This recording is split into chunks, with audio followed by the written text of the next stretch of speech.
After the death of Joshua, the Israelites asked the Lord, which tribe should go first to attack the Canaanites. The Lord answered, Judah, for I have given them victory over the land. The men of Judah said to their relatives from the tribe of Simeon, Join with us to fight against the Canaanites living in the territory allotted to us. Then we will help you conquer your territory. So the men of Simeon went with Judah. When the men of Judah attacked, the Lord gave them victory over the Canaanites and Perizzites, and they killed 10,000 enemy warriors at the town of Bezek. While at Bezek they encountered King Adoni-Bezek and fought against him, and the Canaanites and Perizzites were defeated. Adoni-Bezek escaped, but the Israelites soon captured him and cut off his thumbs and big toes. Adoni-Bezek said, I once had 70 kings with their thumbs and big toes cut off, eating scraps from under my table. Now God has paid me back for what I did to them. They took him to Jerusalem, and he died there. The men of Judah attacked Jerusalem and captured it, killing all its people and setting the city on fire. Then they went down to fight the Canaanites living in the hill country, the Negev, and the western foothills. Judah marched against the Canaanites in Hebron, formerly called Kiriath-arba, defeating the forces of Sheshai, Ahiman, and Talmai.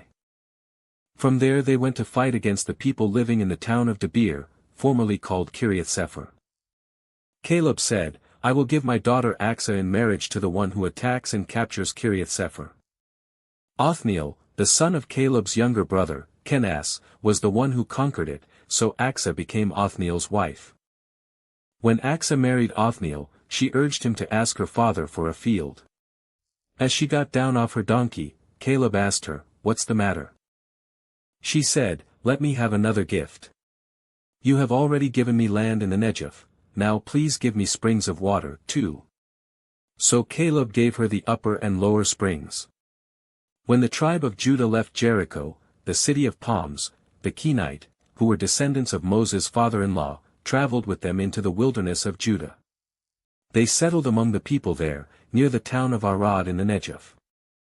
Then Judah joined with Simeon to fight against the Canaanites living in Zephath, and they completely destroyed the town. So the town was named Hormah. In addition, Judah captured the towns of Gaza, Ashkelon, and Ekron, along with their surrounding territories.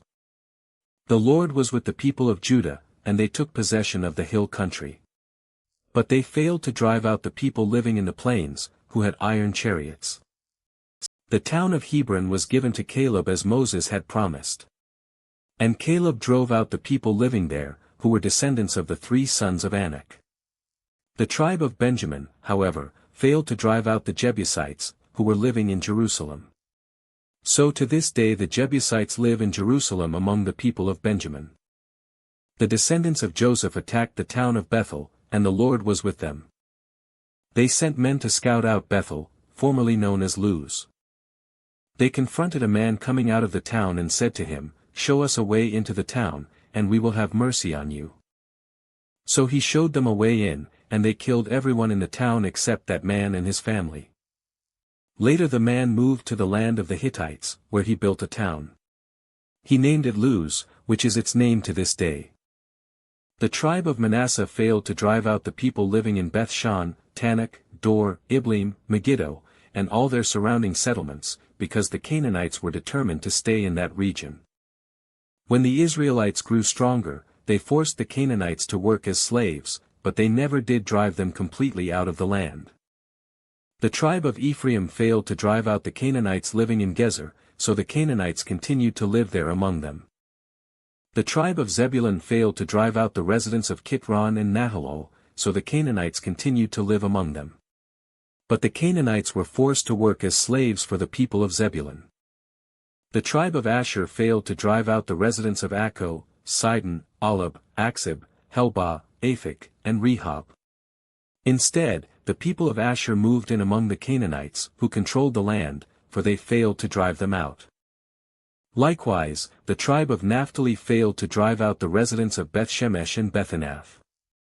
Instead, they moved in among the Canaanites, who controlled the land.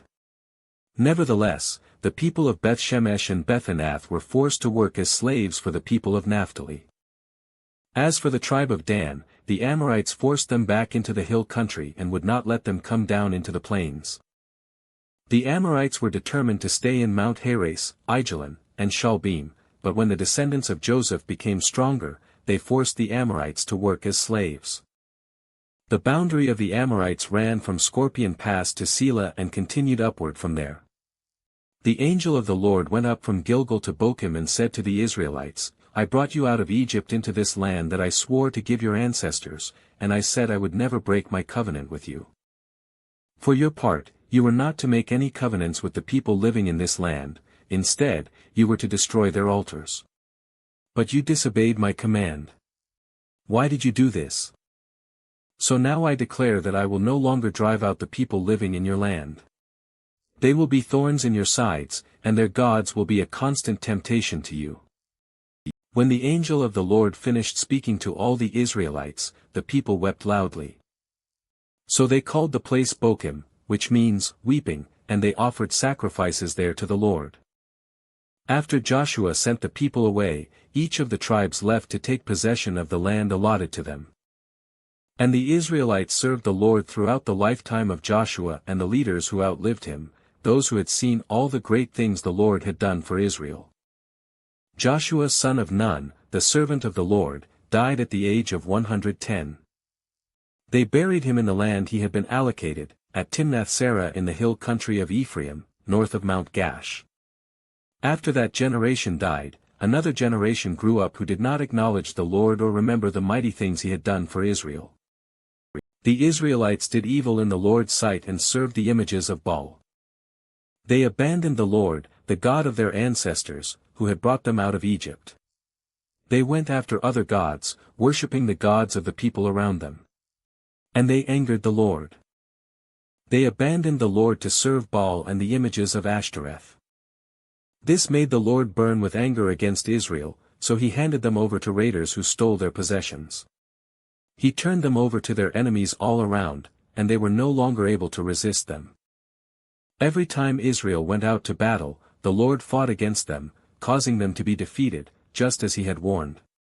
And the people were in great distress. Then the Lord raised up judges to rescue the Israelites from their attackers. Yet Israel did not listen to the judges but prostituted themselves by worshipping other gods. How quickly they turned away from the path of their ancestors, who had walked in obedience to the Lord's commands. Whenever the Lord raised up a judge over Israel, he was with that judge and rescued the people from their enemies throughout the judge's lifetime. For the Lord took pity on his people, who were burdened by oppression and suffering. But when the judge died, the people returned to their corrupt ways, behaving worse than those who had lived before them. They went after other gods, serving and worshipping them. And they refused to give up their evil practices and stubborn ways. So the Lord burned with anger against Israel. He said, because these people have violated my covenant, which I made with their ancestors, and have ignored my commands, I will no longer drive out the nations that Joshua left unconquered when he died. I did this to test Israel, to see whether or not they would follow the ways of the Lord as their ancestors did. That is why the Lord left those nations in place. He did not quickly drive them out or allow Joshua to conquer them all. These are the nations that the Lord left in the land to test those Israelites who had not experienced the wars of Canaan. He did this to teach warfare to generations of Israelites who had no experience in battle. These are the nations, the Philistines, those living under the 5 Philistine rulers, all the Canaanites, the Sidonians, and the Hivites living in the mountains of Lebanon from Mount Baal-Hermon to Lebo-Hamath. These people were left to test the Israelites, to see whether they would obey the commands the Lord had given to their ancestors through Moses. So the people of Israel lived among the Canaanites, Hittites, Amorites, Perizzites, Hivites, and Jebusites. And they intermarried with them. Israelite sons married their daughters, and Israelite daughters were given in marriage to their sons. And the Israelites served their gods. The Israelites did evil in the Lord's sight. They forgot about the Lord their God, and they served the images of Baal and the Asherah poles. Then the Lord burned with anger against Israel, and he turned them over to King Cushan-Rishathaim of Aram-Naharaim. And the Israelites served Cushan-Rishathaim for 8 years. But when the people of Israel cried out to the Lord for help, the Lord raised up a rescuer to save them. His name was Othniel, the son of Caleb's younger brother, Kenaz. The Spirit of the Lord came upon him, and he became Israel's judge. He went to war against King Cushan-Rishathaim of Aram, and the Lord gave Othniel victory over him. So there was peace in the land for 40 years. Then Othniel son of Kenaz died. Once again the Israelites did evil in the Lord's sight, and the Lord gave King Eglon of Moab control over Israel because of their evil. Eglon enlisted the Ammonites and Amalekites as allies, and then he went out and defeated Israel, taking possession of Jericho, the city of palms. And the Israelites served Eglon of Moab for 18 years. But when the people of Israel cried out to the Lord for help, the Lord again raised up a rescuer to save them. His name was Ehud son of Gera, a left-handed man of the tribe of Benjamin. The Israelites sent Ehud to deliver their tribute money to King Eglon of Moab. So Ehud made a double-edged dagger that was about a foot long, and he strapped it to his right thigh, keeping it hidden under his clothing. He brought the tribute money to Eglon, who was very fat. After delivering the payment, Ehud started home with those who had helped carry the tribute. But when Ehud reached the stone idols near Gilgal, he turned back.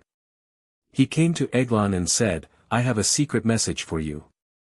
So the king commanded his servants, "Be quiet," and he sent them all out of the room. Ehud walked over to Eglon, who was sitting alone in a cool upstairs room. And Ehud said, "I have a message from God for you." As King Eglon rose from his seat, Ehud reached with his left hand, pulled out the dagger strapped to his right thigh, and plunged it into the king's belly. The dagger went so deep that the handle disappeared beneath the king's fat. So Ehud did not pull out the dagger, and the king's bowels emptied. Then Ehud closed and locked the doors of the room and escaped down the latrine. After Ehud was gone, the king's servants returned and found the doors to the upstairs room locked. They thought he might be using the latrine in the room. So they waited. But when the king didn't come out after a long delay, they became concerned and got a key. And when they opened the doors, they found their master dead on the floor. While the servants were waiting, Ehud escaped, passing the stone idols on his way to Sirah. When he arrived in the hill country of Ephraim, Ehud sounded a call to arms. Then he led a band of Israelites down from the hills. "Follow me," he said, "for the Lord has given you victory over Moab your enemy." So they followed him. And the Israelites took control of the shallow crossings of the Jordan River across from Moab, preventing anyone from crossing.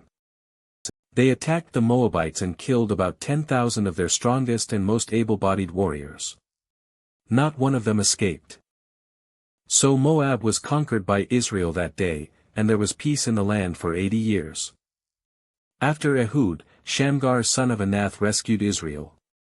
He once killed 600 Philistines with an ox goad. After Ehud's death, the Israelites again did evil in the Lord's sight. So the Lord turned them over to King Jabin of Hazor, a Canaanite king. The commander of his army was Sisera, who lived in Harosheth Hagoyim. Sisera, who had 900 iron chariots, ruthlessly oppressed the Israelites for 20 years. Then the people of Israel cried out to the Lord for help. Deborah, the wife of Lapidoth, was a prophet who was judging Israel at that time. She would sit under the palm of Deborah, between Ramah and Bethel in the hill country of Ephraim, and the Israelites would go to her for judgment. One day she sent for Barak son of Abinoam, who lived in Kadesh in the land of Naphtali. She said to him, "This is what the Lord, the God of Israel, commands you, call out 10,000 warriors from the tribes of Naphtali and Zebulun at Mount Tabor. And I will call out Sisera, commander of Jabin's army, along with his chariots and warriors, to the Kishon River. There I will give you victory over him." Barak told her, "I will go, but only if you go with me." "Very well," she replied, "I will go with you. But you will receive no honor in this venture, for the Lord's victory over Sisera will be at the hands of a woman." So Deborah went with Barak to Kadesh. At Kadesh, Barak called together the tribes of Zebulun and Naphtali, and 10,000 warriors went up with him. Deborah also went with him. Now Heber the Kenite, a descendant of Moses' brother-in-law Hobab, had moved away from the other members of his tribe and pitched his tent by the oak of Zananim near Kadesh.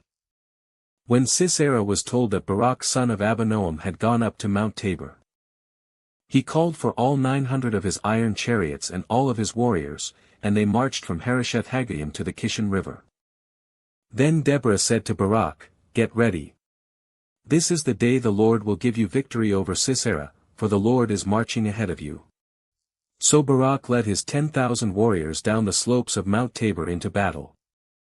When Barak attacked, the Lord threw Sisera and all his chariots and warriors into a panic. Sisera leaped down from his chariot and escaped on foot.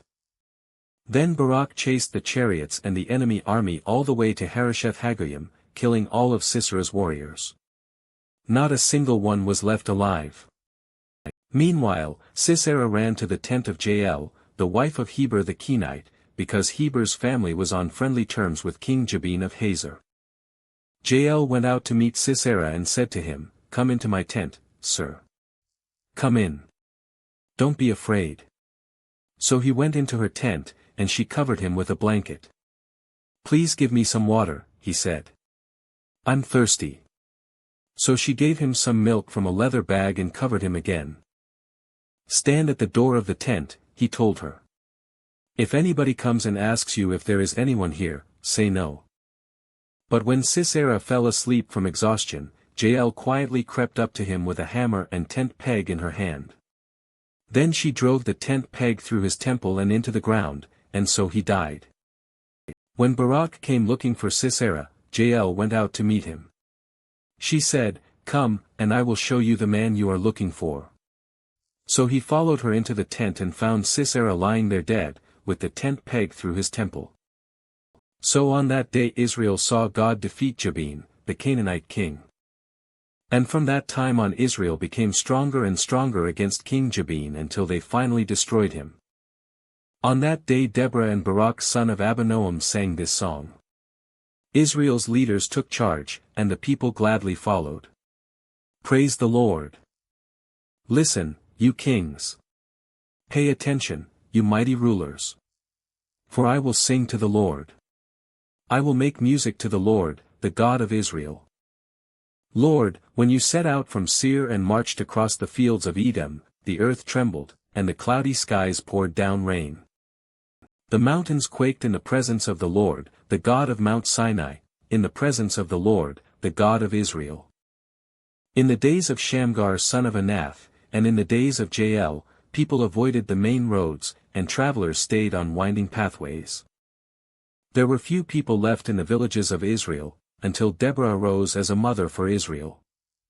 When Israel chose new gods, war erupted at the city gates. Yet not a shield or spear could be seen among 40,000 warriors in Israel. My heart is with the commanders of Israel, with those who volunteered for war. Praise the Lord. Consider this, you who ride on fine donkeys, you who sit on fancy saddle blankets, and you who walk along the road. Listen to the village musicians gathered at the watering holes.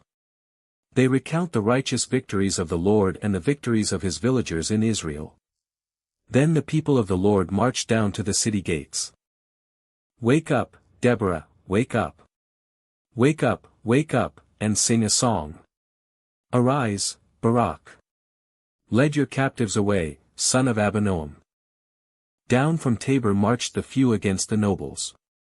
The people of the Lord marched down against mighty warriors. They came down from Ephraim, a land that once belonged to the Amalekites. They followed you, Benjamin, with your troops. From Machir the commanders marched down, from Zebulun came those who carry a commander's staff. The princes of Issachar were with Deborah and Barak. They followed Barak, rushing into the valley. But in the tribe of Reuben there was great indecision. Why did you sit at home among the sheepfolds, to hear the shepherds whistle for their flocks? Yes, in the tribe of Reuben there was great indecision. Gilead remained east of the Jordan. And why did Dan stay home? Asher sat unmoved at the seashore, remaining in his harbors. But Zebulun risked his life, as did Naphtali, on the heights of the battlefield. The kings of Canaan came and fought, at Tanakh near Megiddo springs, but they carried off no silver treasures. The stars fought from heaven. The stars in their orbits fought against Sisera. The Kishon River swept them away, that ancient torrent, the Kishon. March on with courage, my soul. Then the horses' hooves hammered the ground, the galloping of Sisera's mighty steeds. Let the people of Meroz be cursed, said the angel of the Lord. Let them be utterly cursed, because they did not come to help the Lord against the mighty warriors. Most blessed among women is Jael, the wife of Heber the Kenite. May she be blessed above all women who live in tents. Sisera asked for water, and she gave him milk. In a bowl fit for nobles, she brought him yogurt. Then with her left hand she reached for a tent peg, and with her right hand for the workman's hammer. She struck Sisera with the hammer, crushing his head. With a shattering blow, she pierced his temples. He sank, he fell, he lay still at her feet. And where he sank, there he died. From the window Sisera's mother looked out. Through the window she watched for his return, saying, "Why is his chariot so long in coming? Why don't we hear the sound of chariot wheels?" Her wise women answer, and she repeats these words to herself. They must be dividing the captured plunder, with a woman or two for every man. There will be colorful robes for Sisera, and colorful, embroidered robes for me. Yes, the plunder will include colorful robes embroidered on both sides. Lord, may all your enemies die like Sisera. But may those who love you rise like the sun in all its power. Then there was peace in the land for 40 years. The Israelites did evil in the Lord's sight. So the Lord handed them over to the Midianites for 7 years. The Midianites were so cruel that the Israelites made hiding places for themselves in the mountains, caves, and strongholds. Whenever the Israelites planted their crops, marauders from Midian, Amalek, and the people of the east would attack Israel, camping in the land and destroying crops as far away as Gaza. They left the Israelites with nothing to eat, taking all the sheep, goats, cattle, and donkeys. These enemy hordes, coming with their livestock and tents, were as thick as locusts. They arrived on droves of camels too numerous to count. And they stayed until the land was stripped bare. So Israel was reduced to starvation by the Midianites. Then the Israelites cried out to the Lord for help. When they cried out to the Lord because of Midian, the Lord sent a prophet to the Israelites. He said, "This is what the Lord, the God of Israel, says, I brought you up out of slavery in Egypt. I rescued you from the Egyptians and from all who oppressed you. I drove out your enemies and gave you their land. I told you, I am the Lord your God. You must not worship the gods of the Amorites, in whose land you now live. But you have not listened to me." Then the angel of the Lord came and sat beneath the great tree at Ophrah, which belonged to Joash of the clan of Abiezer. Gideon son of Joash was threshing wheat at the bottom of a winepress to hide the grain from the Midianites. The angel of the Lord appeared to him and said, "Mighty hero, the Lord is with you." "Sir," Gideon replied, "if the Lord is with us, why has all this happened to us? And where are all the miracles our ancestors told us about? Didn't they say, 'The Lord brought us up out of Egypt'? But now the Lord has abandoned us and handed us over to the Midianites." Then the Lord turned to him and said, "Go with the strength you have, and rescue Israel from the Midianites. I am sending you." "But Lord," Gideon replied, "how can I rescue Israel? My clan is the weakest in the whole tribe of Manasseh, and I am the least in my entire family." The Lord said to him, "I will be with you. And you will destroy the Midianites as if you were fighting against one man." Gideon replied, "If you are truly going to help me, show me a sign to prove that it is really the Lord speaking to me. Don't go away until I come back and bring my offering to you." He answered, "I will stay here until you return." Gideon hurried home. He cooked a young goat, and with a basket of flour he baked some bread without yeast. Then, carrying the meat in a basket and the broth in a pot, he brought them out and presented them to the angel, who was under the great tree. The angel of God said to him, "Place the meat and the unleavened bread on this rock, and pour the broth over it." And Gideon did as he was told. Then the angel of the Lord touched the meat and bread with the tip of the staff in his hand, and fire flamed up from the rock and consumed all he had brought. And the angel of the Lord disappeared.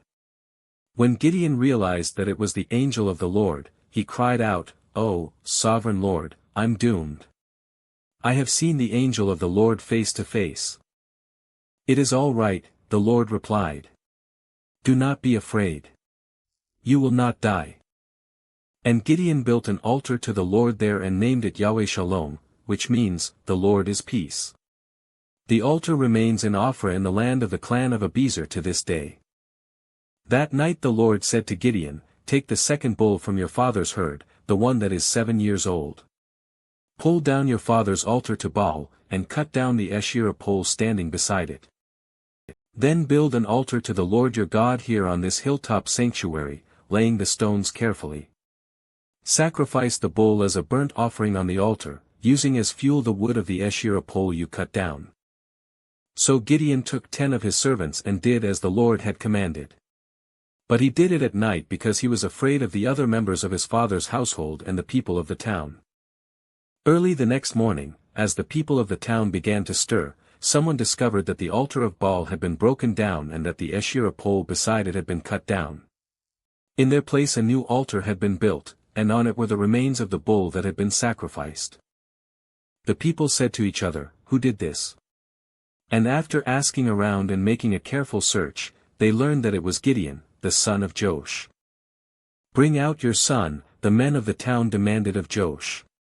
"He must die for destroying the altar of Baal and for cutting down the Asherah pole." But Joash shouted to the mob that confronted him, "Why are you defending Baal? Will you argue his case? Whoever pleads his case will be put to death by morning. If Baal truly is a god, let him defend himself and destroy the one who broke down his altar." From then on Gideon was called Jerubbaal, which means, "Let Baal defend himself," because he broke down Baal's altar. Soon afterward the armies of Midian, Amalek, and the people of the east formed an alliance against Israel and crossed the Jordan, camping in the valley of Jezreel. Then the Spirit of the Lord clothed Gideon with power. He blew a ram's horn as a call to arms, and the men of the clan of Abiezer came to him. He also sent messengers throughout Manasseh, Asher, Zebulun, and Naphtali, summoning their warriors, and all of them responded. Then Gideon said to God, "If you are truly going to use me to rescue Israel as you promised, prove it to me in this way. I will put a wool fleece on the threshing floor tonight. If the fleece is wet with dew in the morning but the ground is dry, then I will know that you are going to help me rescue Israel as you promised." And that is just what happened. When Gideon got up early the next morning, he squeezed the fleece and wrung out a whole bowl full of water. Then Gideon said to God, "Please don't be angry with me, but let me make one more request. Let me use the fleece for one more test. This time let the fleece remain dry while the ground around it is wet with dew." So that night God did as Gideon asked. The fleece was dry in the morning, but the ground was covered with dew. So Jerubbaal, that is, Gideon, and his army got up early and went as far as the spring of Harod. The armies of Midian were camped north of them in the valley near the hill of Moreh. The Lord said to Gideon, "You have too many warriors with you. If I let all of you fight the Midianites, the Israelites will boast to me that they saved themselves by their own strength. Therefore, tell the people, whoever is timid or afraid may leave this mountain and go home." So 22,000 of them went home, leaving only 10,000 who were willing to fight. But the Lord told Gideon, "There are still too many. Bring them down to the spring, and I will test them to determine who will go with you and who will not." When Gideon took his warriors down to the water, the Lord told him, "Divide the men into 2 groups. In one group put all those who cup water in their hands and lap it up with their tongues like dogs. In the other group put all those who kneel down and drink with their mouths in the stream." Only 300 of the men drank from their hands. All the others got down on their knees and drank with their mouths in the stream. The Lord told Gideon, with these 300 men I will rescue you and give you victory over the Midianites. Send all the others home. So Gideon collected the provisions and ram's horns of the other warriors and sent them home. But he kept the 300 men with him. The Midianite camp was in the valley just below Gideon. That night the Lord said, Get up. Go down into the Midianite camp, for I have given you victory over them. But if you are afraid to attack, go down to the camp with your servant Purah. Listen to what the Midianites are saying, and you will be greatly encouraged. Then you will be eager to attack. So Gideon took Purah and went down to the edge of the enemy camp. The armies of Midian, Amalek, and the people of the east had settled in the valley like a swarm of locusts. Their camels were like grains of sand on the seashore, too many to count. Gideon crept up just as a man was telling his companion about a dream. The man said, I had this dream, and in my dream a loaf of barley bread came tumbling down into the Midianite camp. It hit a tent, turned it over, and knocked it flat. His companion answered, Your dream can mean only one thing: God has given Gideon son of Joash, the Israelite, victory over Midian and all its allies. When Gideon heard the dream and its interpretation, he bowed in worship before the Lord. Then he returned to the Israelite camp and shouted, Get up. For the Lord has given you victory over the Midianite hordes. He divided the 300 men into 3 groups and gave each man a ram's horn and a clay jar with a torch in it. Then he said to them, Keep your eyes on me. When I come to the edge of the camp, do just as I do. As soon as I and those with me blow the ram's horns, blow your horns, too, all around the entire camp, and shout, for the Lord and for Gideon. It was just after midnight, after the changing of the guard, when Gideon and the 100 men with him reached the edge of the Midianite camp. Suddenly, they blew the ram's horns and broke their clay jars. Then all 3 groups blew their horns and broke their jars. They held the blazing torches in their left hands and the horns in their right hands, and they all shouted, A sword for the Lord and for Gideon. Each man stood at his position around the camp and watched as all the Midianites rushed around in a panic, shouting as they ran to escape. When the 300 Israelites blew their ram's horns, the Lord caused the warriors in the camp to fight against each other with their swords. Those who were not killed fled to places as far away as Bethshittah near Zererah and to the border of Abel-meholah near Tabbath. Then Gideon sent for the warriors of Naphtali, Asher, and Manasseh, who joined in chasing the army of Midian. Gideon also sent messengers throughout the hill country of Ephraim, saying, Come down to attack the Midianites. Cut them off at the shallow crossings of the Jordan River at Bethbara. So all the men of Ephraim did as they were told. They captured Oreb and Zeb, the 2 Midianite commanders, killing Oreb at the rock of Oreb, and Zeb at the winepress of Zeb. And they continued to chase the Midianites. Afterward the Israelites brought the heads of Oreb and Zeb to Gideon, who was by the Jordan River. Then the people of Ephraim asked Gideon, Why have you treated us this way? Why didn't you send for us when you first went out to fight the Midianites? And they argued heatedly with Gideon. But Gideon replied, What have I accomplished compared to you? Aren't even the leftover grapes of Ephraim's harvest better than the entire crop of my little clan of Abiezer? God gave you victory over Oreb and Zeb, the commanders of the Midianite army. What have I accomplished compared to that? When the men of Ephraim heard Gideon's answer, their anger subsided. Gideon then crossed the Jordan River with his 300 men, and though exhausted, they continued to chase the enemy. When they reached Succos, Gideon asked the leaders of the town, Please give my warriors some food. They are very tired. I am chasing Zebah and Zalmunna, the kings of Midian. But the officials of Succos replied, Catch Zebah and Zalmunna first, and then we will feed your army. So Gideon said, After the Lord gives me victory over Zebah and Zalmunna, I will return and tear your flesh with the thorns and briars from the wilderness. From there Gideon went up to Peniel and again asked for food, but he got the same answer. So he said to the people of Peniel, After I return in victory, I will tear down this tower. By this time Zebah and Zalmunna were in Karkar with about 15,000 warriors, all that remained of the allied armies of the east, for 120,000 had already been killed. Gideon circled around by the caravan route east of Nobah and Jogbehah, taking the Midianite army by surprise. Zebah and Zalmunna, the two Midianite kings, fled, but Gideon chased them down and captured all their warriors. After this, Gideon returned from the battle by way of Heres Pass. There he captured a young man from Succos and demanded that he write down the names of all the 77 officials and elders in the town. Gideon then returned to Succos and said to the leaders, "Here are Zebah and Zalmunna. When we were here before, you taunted me, saying, 'Catch Zebah and Zalmunna first, and then we will feed your exhausted army.' Then Gideon took the elders of the town and taught them a lesson, punishing them with thorns and briars from the wilderness. He also tore down the tower of Peniel and killed all the men in the town. Then Gideon asked Zebah and Zalmunna, 'The men you killed at Tabor, what were they like?' 'Like you,' they replied. 'They all had the look of a king's son. They were my brothers, the sons of my own mother.' Gideon exclaimed, 'As surely as the Lord lives, I wouldn't kill you if you hadn't killed them.'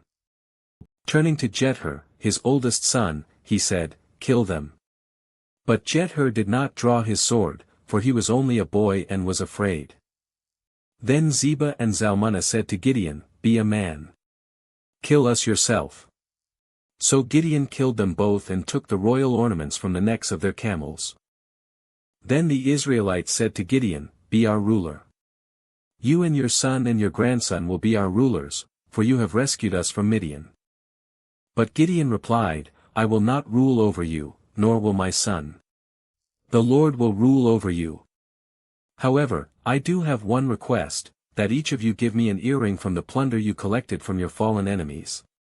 The enemies, being Ishmaelites, all wore gold earrings. 'Gladly,' they replied. They spread out a cloak, and each one threw in a gold earring he had gathered from the plunder. The weight of the gold earrings was 43 pounds, not including the royal ornaments and pendants, the purple clothing worn by the kings of Midian, or the chains around the necks of their camels. Gideon made a sacred ephod from the gold and put it in Ophrah, his hometown. But soon all the Israelites prostituted themselves by worshipping it, and it became a trap for Gideon and his family. That is the story of how the people of Israel defeated Midian, which never recovered. Throughout the rest of Gideon's lifetime, about 40 years, there was peace in the land. Then Gideon son of Joash returned home. He had 70 sons born to him, for he had many wives. He also had a concubine in Shechem, who gave birth to a son, whom he named Abimelech. Gideon died when he was very old, and he was buried in the grave of his father, Joash, at Ophrah in the land of the clan of Abiezer. As soon as Gideon died, the Israelites prostituted themselves by worshipping the images of Baal, making Baal-berith their god. They forgot the Lord their God, who had rescued them from all their enemies surrounding them. Nor did they show any loyalty to the family of Jerubbaal, that is, Gideon, despite all the good he had done for Israel. One day Gideon's son Abimelech went to Shechem to visit his uncles, his mother's brothers. He said to them and to the rest of his mother's family, "Ask the leading citizens of Shechem whether they want to be ruled by all 70 of Gideon's sons or by one man. And remember that I am your own flesh and blood." So Abimelech's uncles gave his message to all the citizens of Shechem on his behalf. And after listening to this proposal, the people of Shechem decided in favor of Abimelech because he was their relative. They gave him 70 silver coins from the temple of Baal-berith, which he used to hire some reckless troublemakers who agreed to follow him. He went to his father's home at Ophrah, and there, on one stone, they killed all 70 of his half-brothers, the sons of Gideon. But the youngest brother, Jotham, escaped and hid. Then all the leading citizens of Shechem and Beth Millo called a meeting under the oak beside the pillar at Shechem and made Abimelech their king. When Jotham heard about this, he climbed to the top of Mount Gerizim and shouted, "Listen to me, citizens of Shechem. Listen to me if you want God to listen to you. Once upon a time the trees decided to choose a king. First they said to the olive tree, be our king." But the olive tree refused, saying, "Should I quit producing the olive oil that blesses both God and people, just to wave back and forth over the trees?" Then they said to the fig tree, "You be our king." But the fig tree also refused, saying, "Should I quit producing my sweet fruit just to wave back and forth over the trees?" Then they said to the grapevine, "You be our king." But the grapevine also refused, saying, "Should I quit producing the wine that cheers both God and people, just to wave back and forth over the trees?" Then all the trees finally turned to the thorn bush and said, "Come, you be our king." And the thorn bush replied to the trees, "If you truly want to make me your king, come and take shelter in my shade. If not, let fire come out from me and devour the cedars of Lebanon." Jotham continued, "Now make sure you have acted honorably and in good faith by making Abimelech your king, and that you have done right by Gideon and all of his descendants. Have you treated him with the honor he deserves for all he accomplished? For he fought for you and risked his life when he rescued you from the Midianites. But today you have revolted against my father and his descendants, killing his 70 sons on one stone. And you have chosen his slave woman's son, Abimelech, to be your king just because he is your relative. If you have acted honorably and in good faith toward Gideon and his descendants today, then may you find joy in Abimelech, and may he find joy in you. But if you have not acted in good faith, then may fire come out from Abimelech and devour the leading citizens of Shechem and Beth Millo, and may fire come out from the citizens of Shechem and Beth Millo and devour Abimelech." Then Jotham escaped and lived in Beer because he was afraid of his brother Abimelech. After Abimelech had ruled over Israel for 3 years, God sent a spirit that stirred up trouble between Abimelech and the leading citizens of Shechem, and they revolted. God was punishing Abimelech for murdering Gideon's 70 sons, and the citizens of Shechem for supporting him in this treachery of murdering his brothers. The citizens of Shechem set an ambush for Abimelech on the hilltops and robbed everyone who passed that way. But someone warned Abimelech about their plot. One day Gaal son of Ebed moved to Shechem with his brothers and gained the confidence of the leading citizens of Shechem.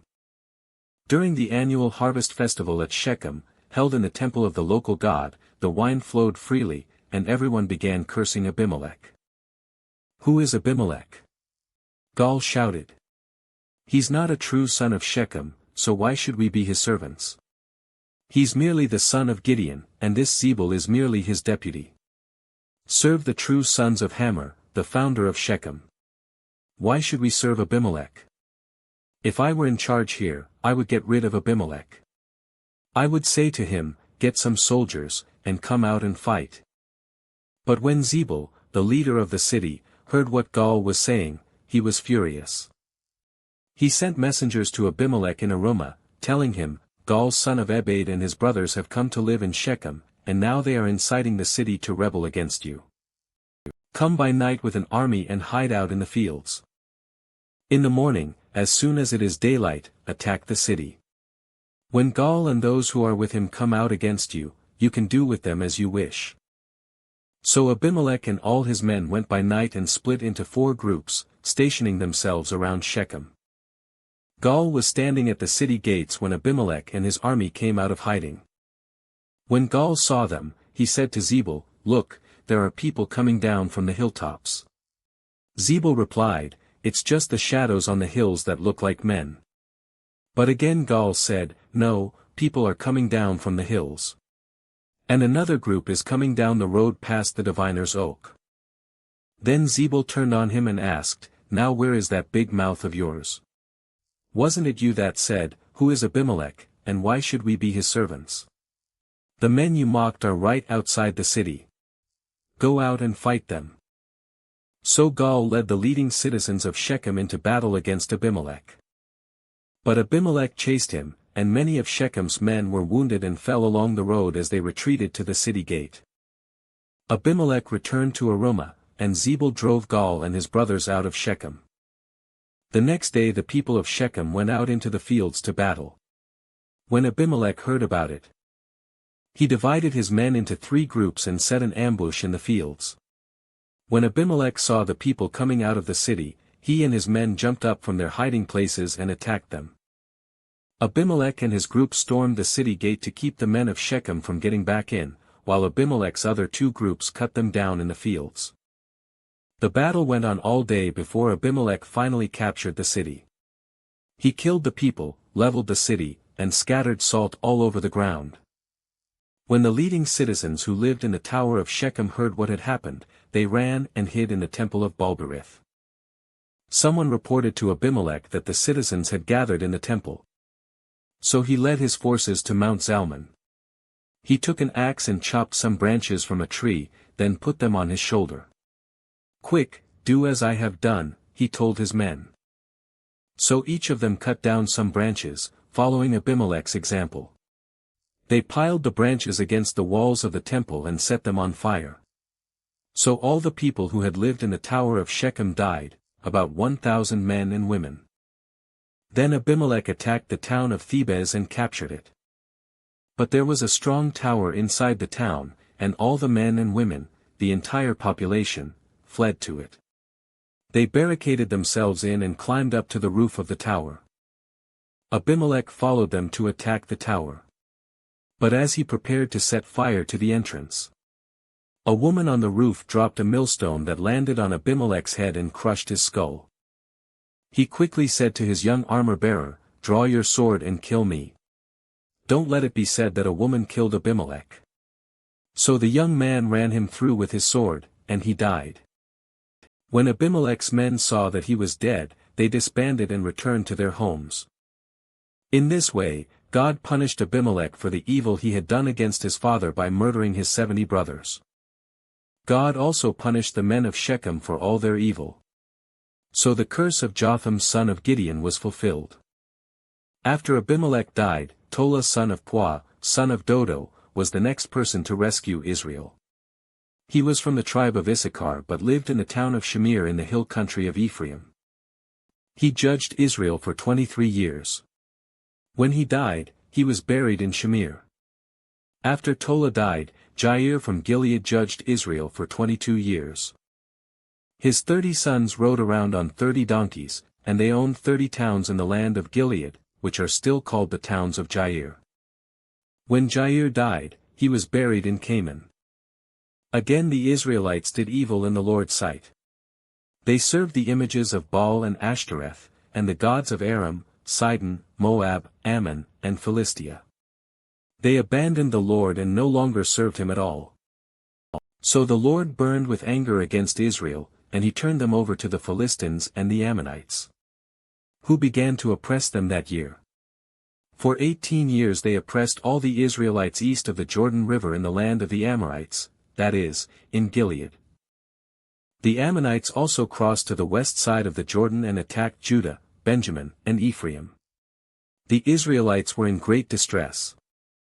Finally, they cried out to the Lord for help, saying, "We have sinned against you because we have abandoned you as our God and have served the images of Baal." The Lord replied, "Did I not rescue you from the Egyptians, the Amorites, the Ammonites, the Philistines, the Sidonians, the Amalekites, and the Maonites? When they oppressed you, you cried out to me for help, and I rescued you. Yet you have abandoned me and served other gods. So I will not rescue you anymore. Go and cry out to the gods you have chosen. Let them rescue you in your hour of distress." But the Israelites pleaded with the Lord and said, "We have sinned. Punish us as you see fit, only rescue us today from our enemies." Then the Israelites put aside their foreign gods and served the Lord. And he was grieved by their misery. At that time the armies of Ammon had gathered for war and were camped in Gilead, and the people of Israel assembled and camped at Mizpah. The leaders of Gilead said to each other, "Whoever attacks the Ammonites first will become ruler over all the people of Gilead." Now Jephthah of Gilead was a great warrior. He was the son of Gilead, but his mother was a prostitute. Gilead's wife also had several sons, and when these half-brothers grew up, they chased Jephthah off the land. "You will not get any of our father's inheritance," they said, "for you are the son of a prostitute." So Jephthah fled from his brothers and lived in the land of Tob. Soon he had a band of worthless rebels following him. At about this time, the Ammonites began their war against Israel. When the Ammonites attacked, the elders of Gilead sent for Jephthah in the land of Tob.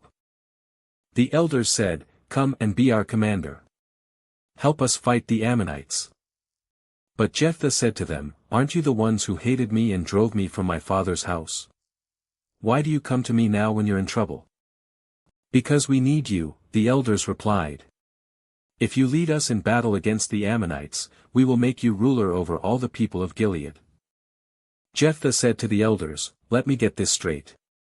If I come with you and if the Lord gives me victory over the Ammonites, will you really make me ruler over all the people?" "The Lord is our witness," the elders replied. "We promise to do whatever you say." So Jephthah went with the elders of Gilead, and the people made him their ruler and commander of the army. At Mizpah, in the presence of the Lord, Jephthah repeated what he had said to the elders. Then Jephthah sent messengers to the king of Ammon, asking, "Why have you come out to fight against my land?" The king of Ammon answered Jephthah's messengers, "When the Israelites came out of Egypt, they stole my land from the Arnon River to the Jabbok River and all the way to the Jordan. Now then, give back the land peaceably." Jephthah sent this message back to the Ammonite king. This is what Jephthah says: "Israel did not steal any land from Moab or Ammon." When the people of Israel arrived at Kadesh on their journey from Egypt after crossing the Red Sea, they sent messengers to the king of Edom asking for permission to pass through his land. But their request was denied. Then they asked the king of Moab for similar permission, but he wouldn't let them pass through either. So the people of Israel stayed in Kadesh. Finally, they went around Edom and Moab through the wilderness. They traveled along Moab's eastern border and camped on the other side of the Arnon River. But they never once crossed the Arnon River into Moab, for the Arnon was the border of Moab. Then Israel sent messengers to King Sihon of the Amorites, who ruled from Heshbon, asking for permission to cross through his land to get to their destination. But King Sihon didn't trust Israel to pass through his land. Instead, he mobilized his army at Jahaz and attacked them. But the Lord, the God of Israel, gave his people victory over King Sihon. So Israel took control of all the land of the Amorites, who lived in that region. From the Arnon River to the Jabbok River, and from the eastern wilderness to the Jordan. So you see, it was the Lord, the God of Israel, who took away the land from the Amorites and gave it to Israel. Why, then, should we give it back to you? You keep whatever your god Chemosh gives you, and we will keep whatever the Lord our God gives us. Are you any better than Balak son of Zippor, king of Moab? Did he try to make a case against Israel for disputed land? Did he go to war against them? Israel has been living here for 300 years, inhabiting Heshbon and its surrounding settlements, all the way to Aroer and its settlements, and in all the towns along the Arnon River. Why have you made no effort to recover it before now? Therefore, I have not sinned against you. Rather, you have wronged me by attacking me. Let the Lord, who is judge, decide today which of us is right, Israel or Ammon. But the king of Ammon paid no attention to Jephthah's message. At that time the Spirit of the Lord came upon Jephthah, and he went throughout the land of Gilead and Manasseh, including Mizpah and Gilead, and from there he led an army against the Ammonites. And Jephthah made a vow to the Lord.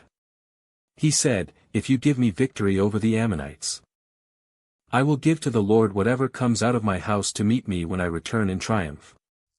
I will sacrifice it as a burnt offering." So Jephthah led his army against the Ammonites, and the Lord gave him victory. He crushed the Ammonites, devastating about 20 towns from Aroer to an area near Minnith and as far away as Abel-keramim. In this way Israel defeated the Ammonites. When Jephthah returned home to Mizpah, his daughter came out to meet him, playing on a tambourine and dancing for joy. She was his one and only child, he had no other sons or daughters. When he saw her, he tore his clothes in anguish. "Oh, my daughter," he cried out. "You have completely destroyed me. You've brought disaster on me. For I have made a vow to the Lord, and I cannot take it back." And she said, "Father, if you have made a vow to the Lord, you must do to me what you have vowed, for the Lord has given you a great victory over your enemies, the Ammonites. But first let me do this one thing, let me go up and roam in the hills and weep with my friends for 2 months, because I will die a virgin. You may go, Jephthah said.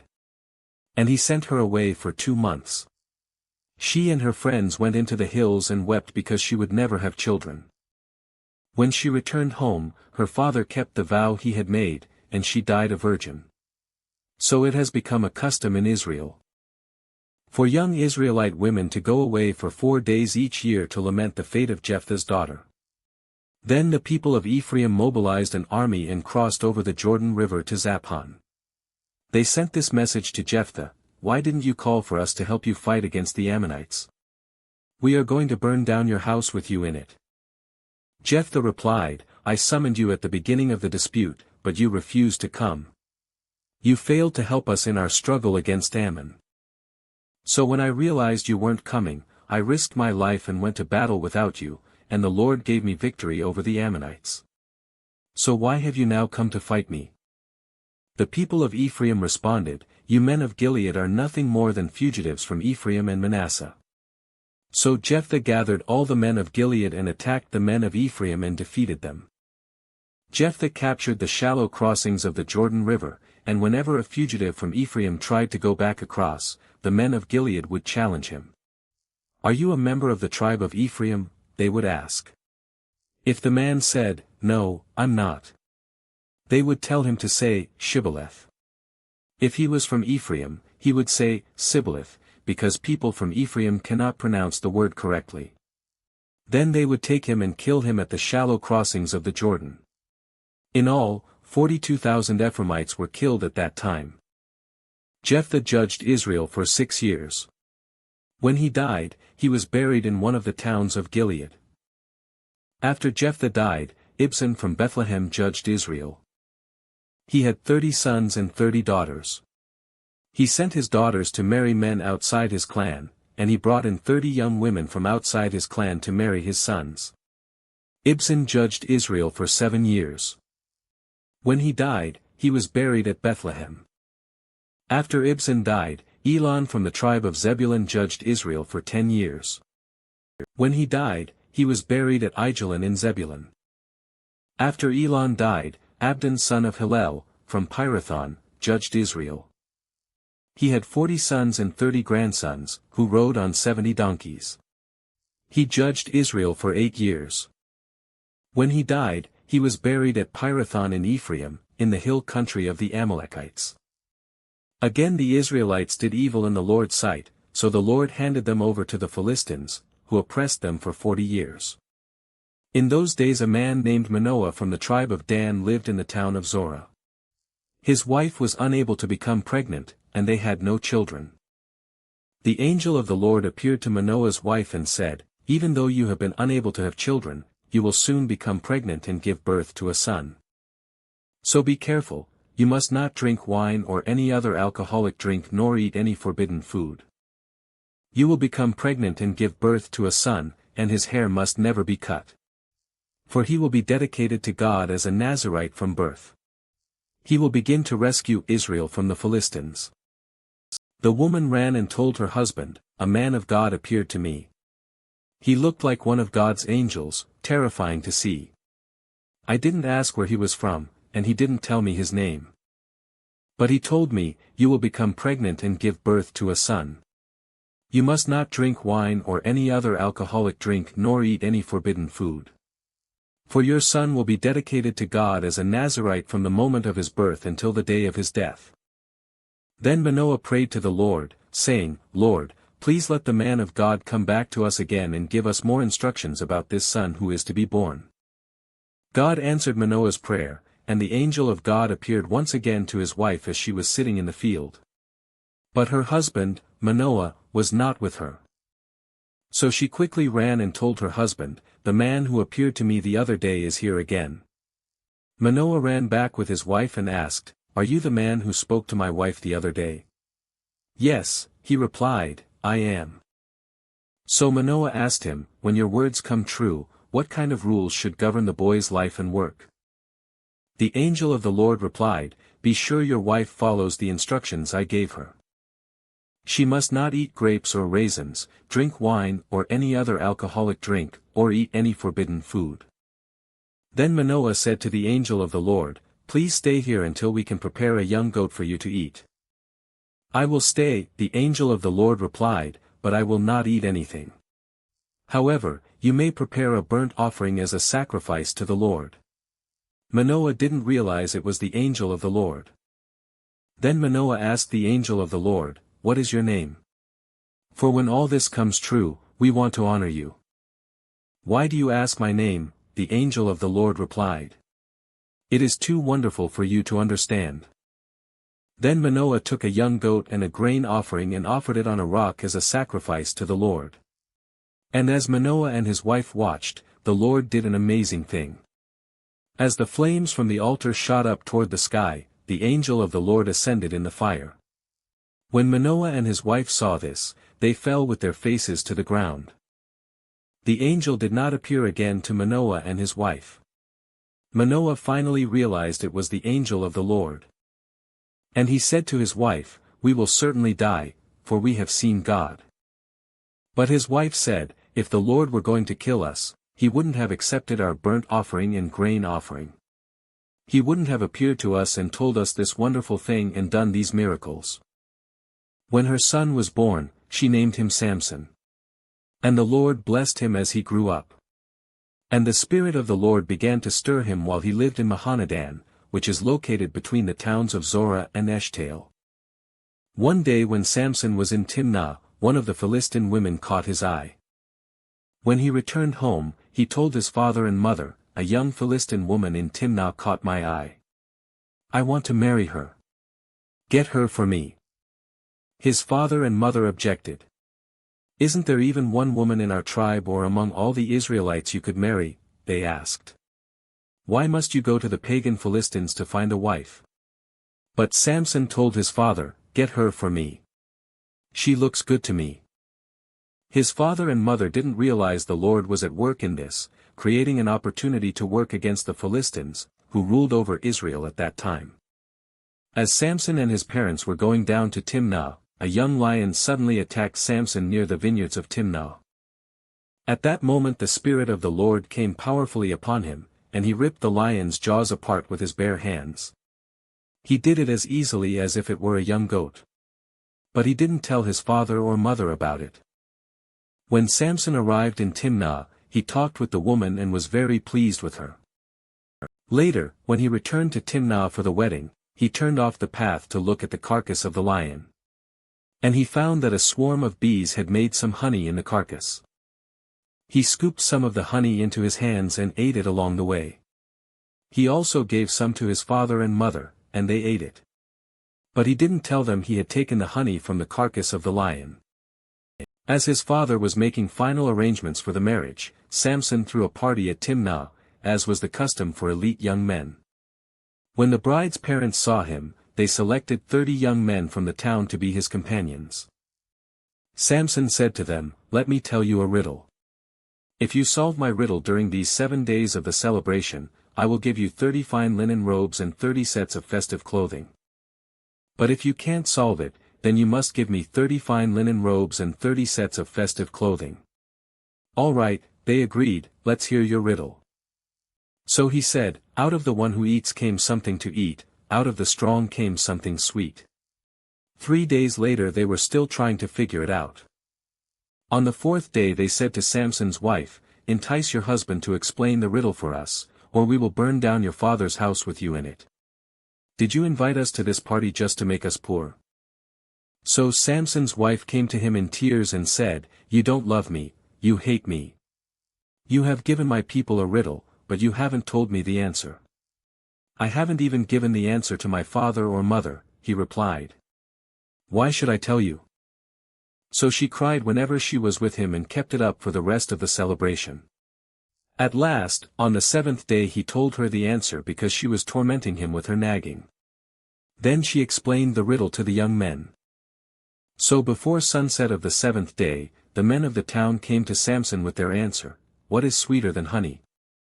What is stronger than a lion?" Samson replied, if you hadn't plowed with my heifer, you wouldn't have solved my riddle.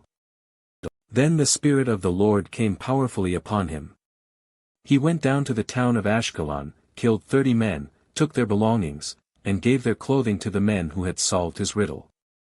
But Samson was furious about what had happened, and he went back home to live with his father and mother.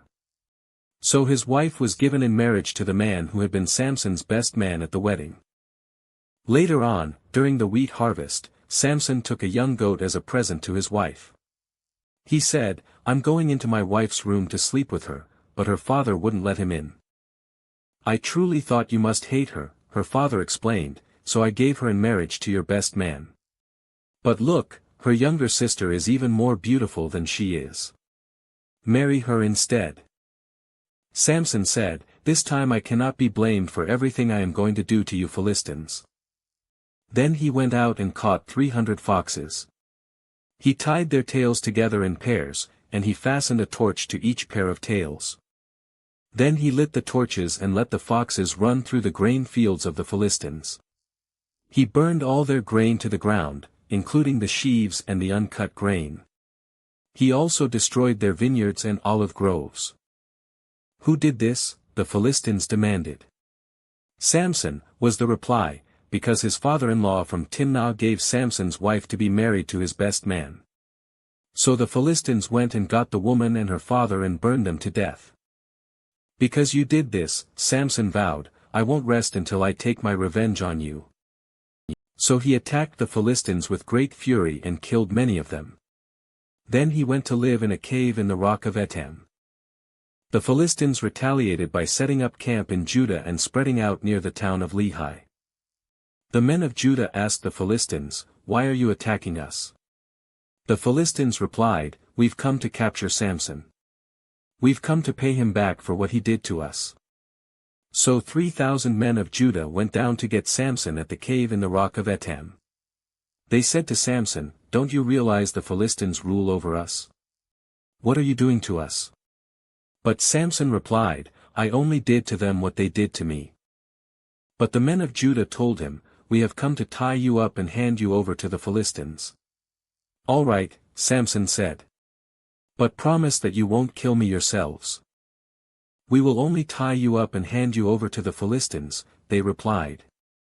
"We won't kill you." So they tied him up with 2 new ropes and brought him up from the rock. As Samson arrived at Lehi, the Philistines came shouting in triumph. But the Spirit of the Lord came powerfully upon Samson, and he snapped the ropes on his arms as if they were burnt strands of flax, and they fell from his wrists. Then he found the jawbone of a recently killed donkey. He picked it up and killed 1,000 Philistines with it. Then Samson said, "With the jawbone of a donkey, I've piled them in heaps. With the jawbone of a donkey, I've killed 1,000 men." When he finished his boasting, he threw away the jawbone, and the place was named Jawbone Hill. Samson was now very thirsty, and he cried out to the Lord, "You have accomplished this great victory by the strength of your servant. Must I now die of thirst and fall into the hands of these pagans?" So God caused water to gush out of a hollow in the ground at Lehi, and Samson was revived as he drank. Then he named that place, the spring of the one who cried out, and it is still in Lehi to this day. Samson judged Israel for 20 years during the period when the Philistines dominated the land. One day Samson went to the Philistine town of Gaza and spent the night with a prostitute. Word soon spread that Samson was there, so the men of Gaza gathered together and waited all night at the town gates. They kept quiet during the night, saying to themselves, "When the light of morning comes, we will kill him." But Samson stayed in bed only until midnight. Then he got up, took hold of the doors of the town gate, including the 2 posts, and lifted them up, bar and all. He put them on his shoulders and carried them all the way to the top of the hill across from Hebron. Some time later Samson fell in love with a woman named Delilah, who lived in the valley of Sorek. The rulers of the Philistines went to her and said, "Entice Samson to tell you what makes him so strong and how he can be overpowered and tied up securely. Then each of us will give you 1,100 pieces of silver." So Delilah said to Samson, "Please tell me what makes you so strong and what it would take to tie you up securely." Samson replied, "If I were tied up with 7 new bowstrings that have not yet been dried, I would become as weak as anyone else." So the Philistine rulers brought Delilah 7 new bowstrings, and she tied Samson up with them. She had hidden some men in one of the inner rooms of her house, and she cried out, "Samson! The Philistines have come to capture you." But Samson snapped the bowstrings as a piece of string snaps when it is burned by a fire. So the secret of his strength was not discovered. Afterward Delilah said to him, "You've been making fun of me and telling me lies. Now please tell me how you can be tied up securely." Samson replied, "If I were tied up with brand new ropes that had never been used, I would become as weak as anyone else." So Delilah took new ropes and tied him up with them. The men were hiding in the inner room as before, and again Delilah cried out, "Samson! The Philistines have come to capture you." But again Samson snapped the ropes from his arms as if they were thread. Then Delilah said, "You've been making fun of me and telling me lies. Now tell me how you can be tied up securely." Samson replied, "If you were to weave the 7 braids of my hair into the fabric on your loom and tighten it with the loom shuttle, I would become as weak as anyone else." So while he slept, Delilah wove the 7 braids of his hair into the fabric. Then she tightened it with the loom shuttle. Again she cried out, "Samson! The Philistines have come to capture you." But Samson woke up, pulled back the loom shuttle, and yanked his hair away from the loom and the fabric. Then Delilah pouted, "How can you tell me, 'I love you,' when you don't share your secrets with me?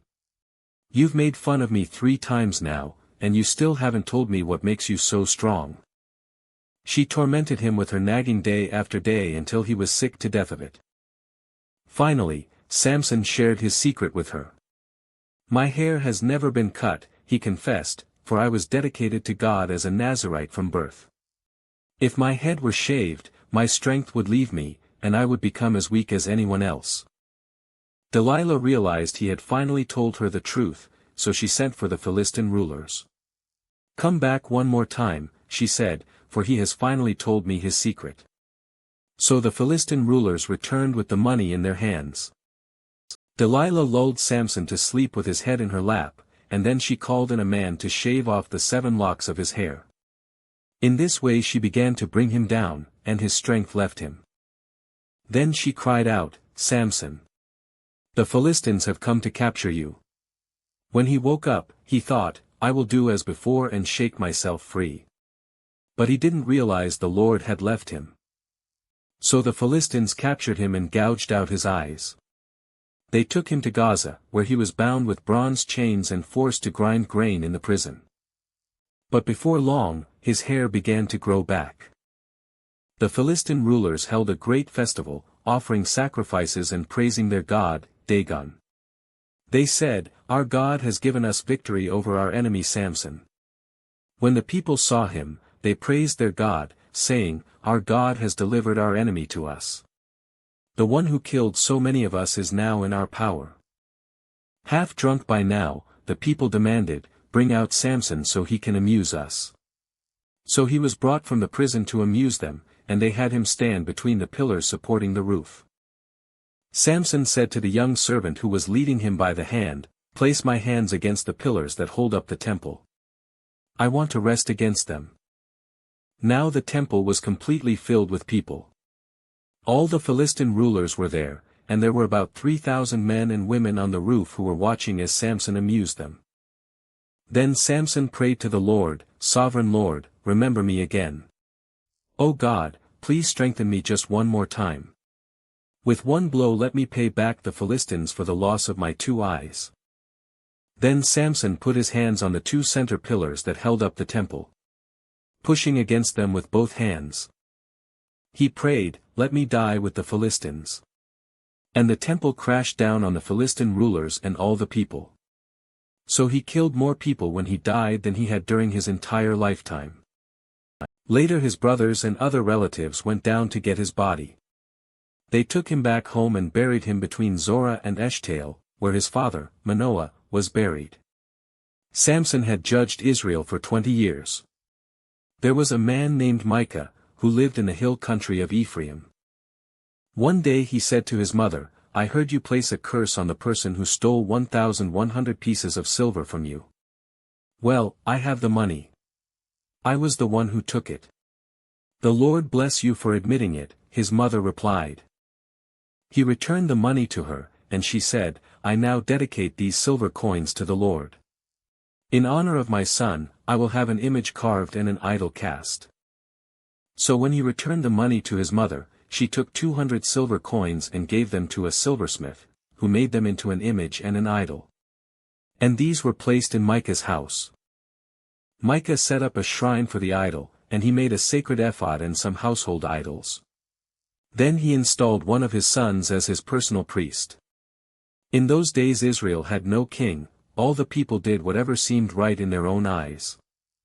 One day a young Levite, who had been living in Bethlehem in Judah, arrived in that area. He had left Bethlehem in search of another place to live, and as he traveled, he came to the hill country of Ephraim. He happened to stop at Micah's house as he was traveling through. "Where are you from?" Micah asked him. He replied, "I am a Levite from Bethlehem in Judah, and I am looking for a place to live."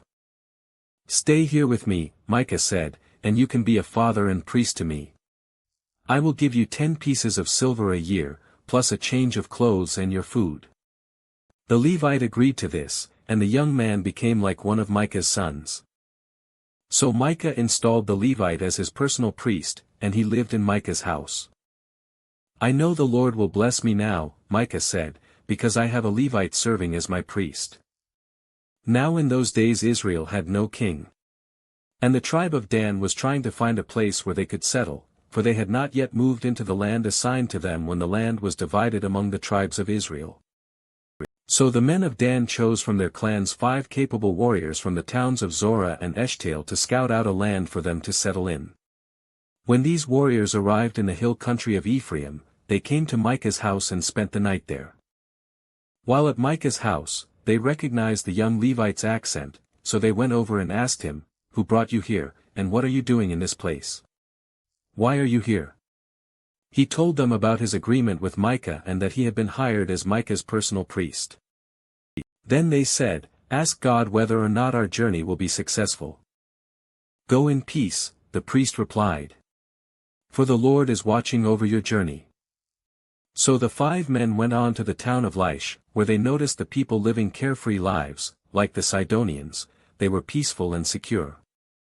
The people were also wealthy because their land was very fertile. And they lived a great distance from Sidon and had no allies nearby. When the men returned to Zorah and Eshtaol, their relatives asked them, "What did you find?" The men replied, "Come on, let's attack them. We have seen the land, and it is very good. What are you waiting for? Don't hesitate to go and take possession of it. When you get there, you will find the people living carefree lives. God has given us a spacious and fertile land, lacking in nothing." So 600 men from the tribe of Dan, armed with weapons of war, set out from Zorah and Eshtaol. They camped at a place west of Kiriath Jearim in Judah, which is called Mahanadan to this day. Then they went on from there into the hill country of Ephraim and came to the house of Micah. The 5 men who had scouted out the land around Laish explained to the others, "These buildings contain a sacred ephod, as well as some household idols, a carved image, and a cast idol. What do you think you should do?" Then the 5 men turned off the road and went over to Micah's house, where the young Levite lived, and greeted him kindly. As the 600 armed warriors from the tribe of Dan stood at the entrance of the gate, the 5 scouts entered the shrine and removed the carved image, the sacred ephod, the household idols, and the cast idol. Meanwhile, the priest was standing at the gate with the 600 armed warriors. When the priest saw the men carrying all the sacred objects out of Micah's shrine, he said, "What are you doing?" "Be quiet and come with us," they said. "Be a father and priest to all of us. Isn't it better to be a priest for an entire tribe and clan of Israel than for the household of just one man?" The young priest was quite happy to go with them, so he took along the sacred ephod, the household idols, and the carved image.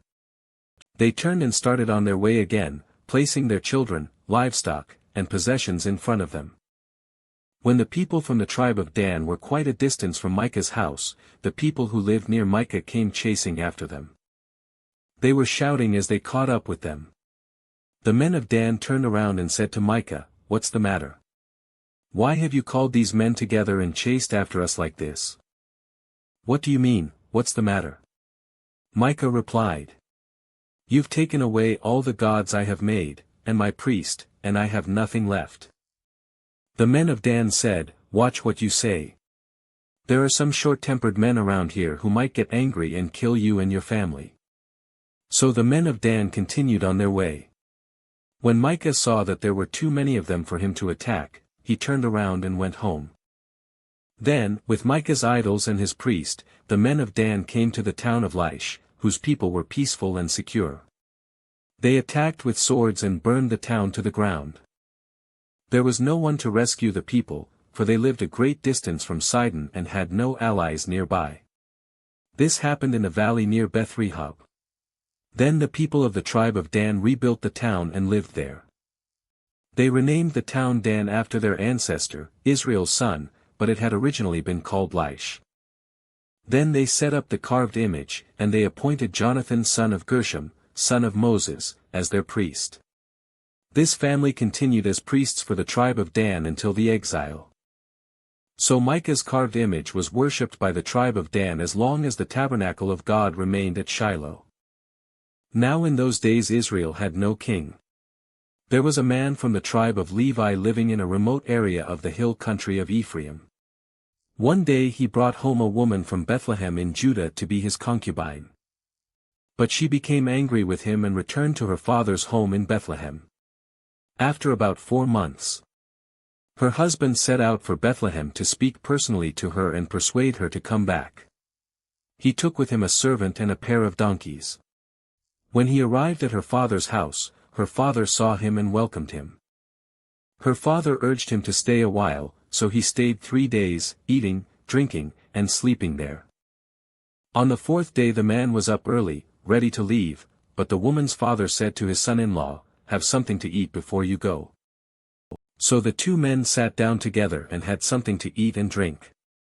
Then the woman's father said, "Please stay another night and enjoy yourself." The man got up to leave, but his father-in-law kept urging him to stay, so he finally gave in and stayed the night.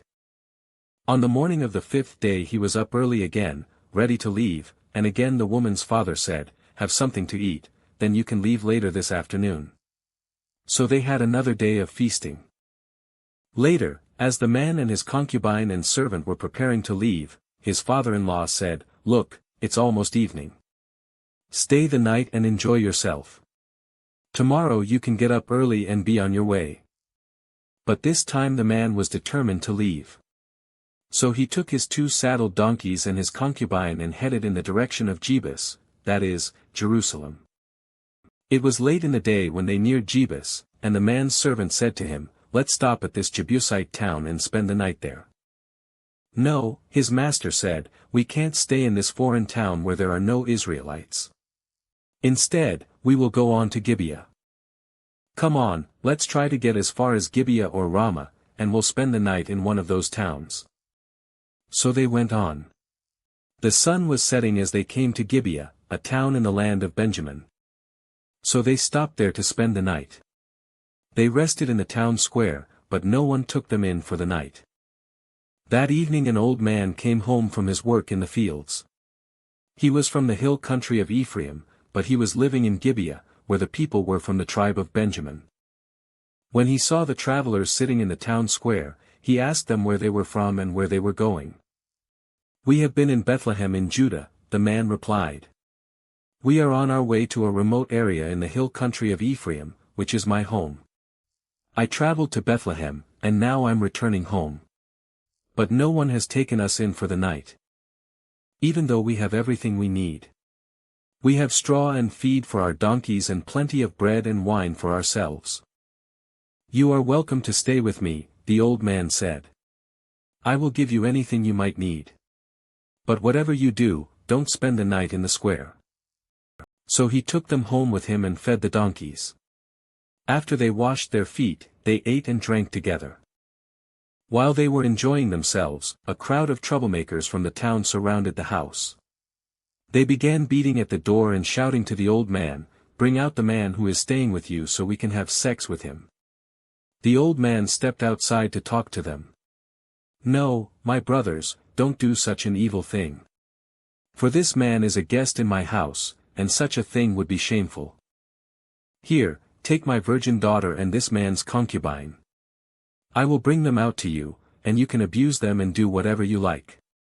But don't do such a shameful thing to this man."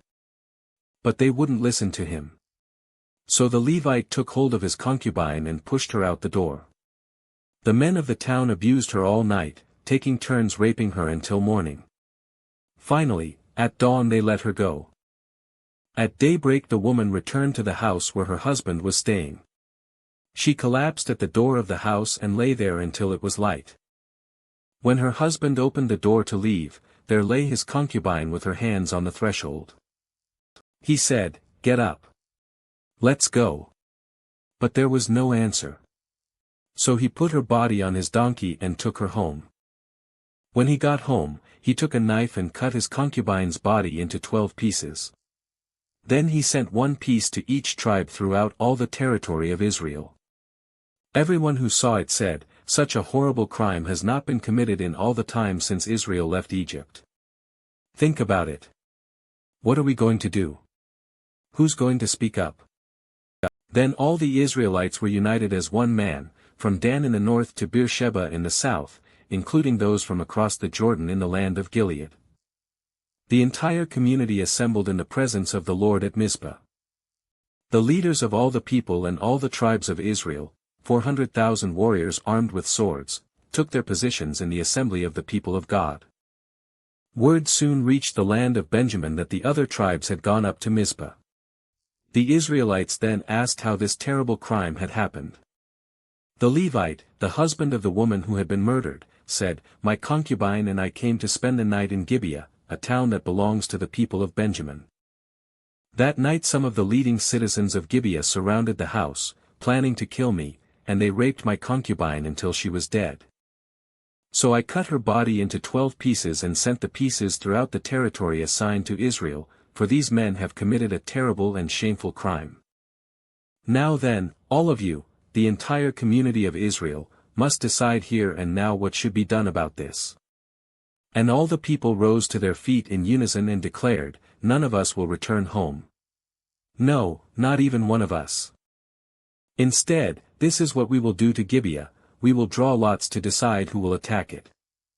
1/10 of the men from each tribe will be chosen to supply the warriors with food, and the rest of us will take revenge on Gibeah of Benjamin for this shameful thing they have done in Israel." So all the Israelites were completely united, and they gathered together to attack the town. The Israelites sent messengers to the tribe of Benjamin, saying, "What a terrible thing has been done among you. Give up those evil men, those troublemakers from Gibeah, so we can execute them and purge Israel of this evil." But the people of Benjamin would not listen. Instead, they came from their towns and gathered at Gibeah to fight the Israelites. In all, 26,000 of their warriors armed with swords arrived in Gibeah to join the 700 elite troops who lived there. Among Benjamin's elite troops, 700 were left-handed, and each of them could sling a rock and hit a target within a hair's breadth without missing. Israel had 400,000 experienced soldiers armed with swords, not counting Benjamin's warriors. Before the battle the Israelites went to Bethel and asked God, which tribe should go first to attack the people of Benjamin. The Lord answered, "Judah is to go first." So the Israelites left early the next morning and camped near Gibeah. Then they advanced toward Gibeah to attack the men of Benjamin. But Benjamin's warriors, who were defending the town, came out and killed 22,000 Israelites on the battlefield that day. But the Israelites encouraged each other and took their positions again at the same place they had fought the previous day. For they had gone up to Bethel and wept in the presence of the Lord until evening. They had asked the Lord, "Should we fight against our relatives from Benjamin again?" And the Lord had said, "Go out and fight against them." So the next day they went out again to fight against the men of Benjamin. But the men of Benjamin killed another 18,000 Israelites, all of whom were experienced with the sword. Then all the Israelites went up to Bethel and wept in the presence of the Lord and fasted until evening. They also brought burnt offerings and peace offerings to the Lord. The Israelites went up seeking direction from the Lord. In those days the ark of the covenant of God was in Bethel. And Phinehas son of Eleazar and grandson of Aaron was the priest. The Israelites asked the Lord, "Should we fight against our relatives from Benjamin again, or should we stop?" The Lord said, "Go. Tomorrow I will hand them over to you." So the Israelites set an ambush all around Gibeah. They went out on the third day and took their positions at the same place as before. When the men of Benjamin came out to attack, they were drawn away from the town.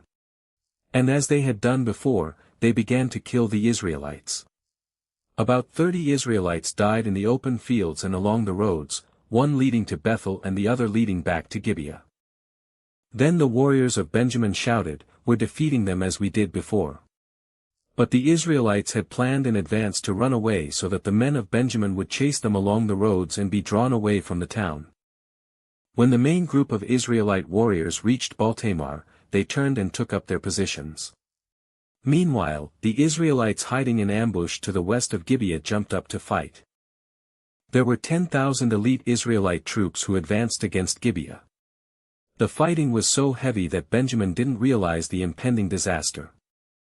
So the Lord helped Israel defeat Benjamin, and that day the Israelites killed 25,100 of Benjamin's warriors, all of whom were experienced swordsmen. Then the men of Benjamin saw that they were beaten. The Israelites had retreated from Benjamin's warriors in order to give those hiding in ambush more room to maneuver against Gibeah.